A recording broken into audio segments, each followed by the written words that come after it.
The first year you come into it and you're kind of guesstimating most things. All the numbers aren't there, and we haven't had the experience and the experience of real numbers and real follow through on food and beverage and tickets and events and such like that. So the first year is a long time. It's quite a bit of a guess. It's guess based. It's an educated guess based on other buildings, other cities of these size, but it's really a guess based on the amenities of the building. This building has a lot of amenities and a lot of changes that are going on with this building right now. So there's a whole lot that goes into it. But I feel pretty confident our new budget this year going into 2026 is it's dialed in. I'd call it probably in that 60 to 70% dialed in range, because most of it is based on the experience that we've had over the last 9 months, the per caps on revenue for the events that we've had at the building. So we're getting closer. Another year we should have some pretty good tight numbers to look at.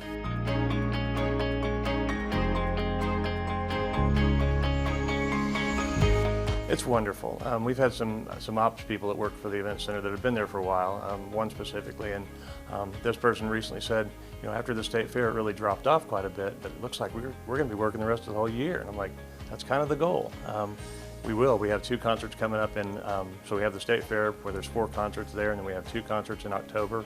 We have Hairball coming in on the 12th, and then Kansas coming in on the 21st. And for those of the people that don't know, a lot of people don't know Kansas. The younger population doesn't know who Kansas is.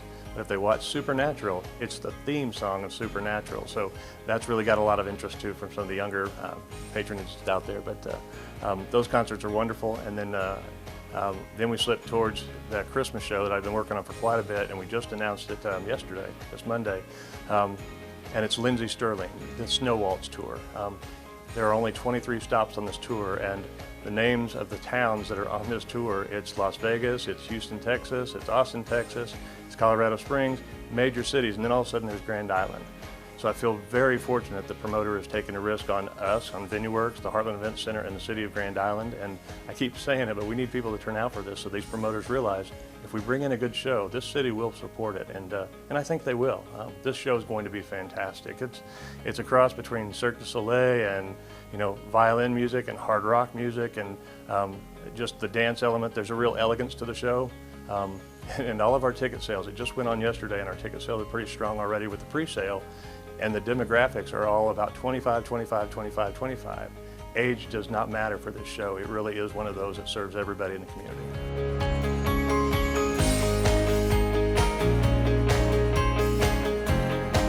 I think it's a community building. The Heartland Event Center was built to serve the community, and I think that goes to every demographic as far as age, but I also think it goes to every demographic that makes up the community. And one area I'd really like to help us improve on is the Spanish-speaking community that we have here. It's very strong in Grand Island. I want to make it more welcoming to them as well. So instead of having just everything in English, I'm one that's a proponent of having a line for Spanish-speaking. Not everybody speaks English. I want everybody in this community to feel like that's their place to go, having a great night out and enjoy the things that we have to offer. So that's probably one of my underlying real personal initiatives, is to make sure everybody knows this house is welcome for everybody.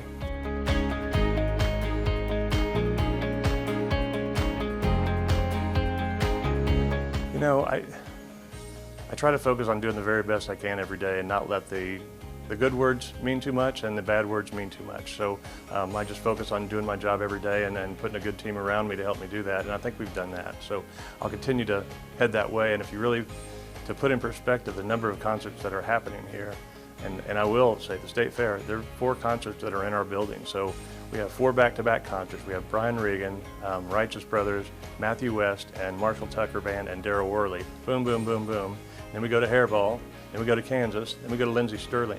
So we're talking 7 concerts in the second half of the year, and we've only been here really working since January 1 to get started. So as long as people show up and turn out for this, I can talk promoters into bringing great shows here, and I'm going to continue to hound them until we have something on the docket. My goal would be to have one major show every month. Sometimes that's a stretch even in the best markets. It's a unique industry that we're in, but that would be my goal, so everybody has an option, and not just the same repeat type of entertainment. One that's a little different, like this Lindsey Sterling. I want people to kind of scratch their head until, go, huh, I haven't heard of her. And my advice to anybody is Google her. You Google Lindsey Sterling and you're going to want to see this show because her story is incredible.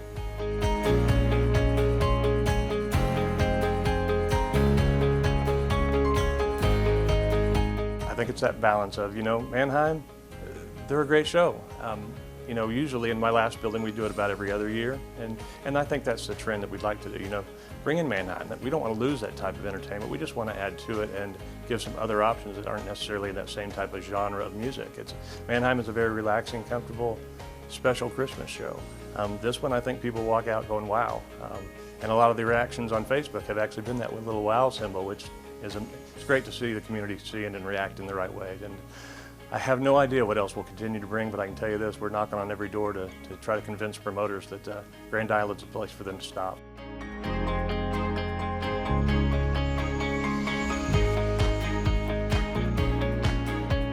We do. The city has been fantastic in supporting everything that we've done. They haven't just laid down and said, okay, do it.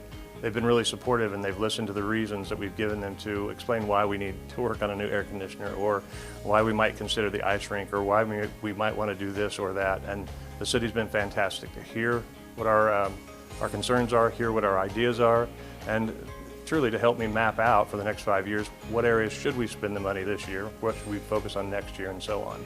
Our number one goal right now is to make sure that the overall general maintenance of a 20-year-old building is up to par to entertain guests, and actually to entertain even our, to have our talent in-house, Last thing we want is a talent in-house and all of a sudden the roof's dripping on them, That's the kind of thing we wouldn't want to do. So the city's been fantastic.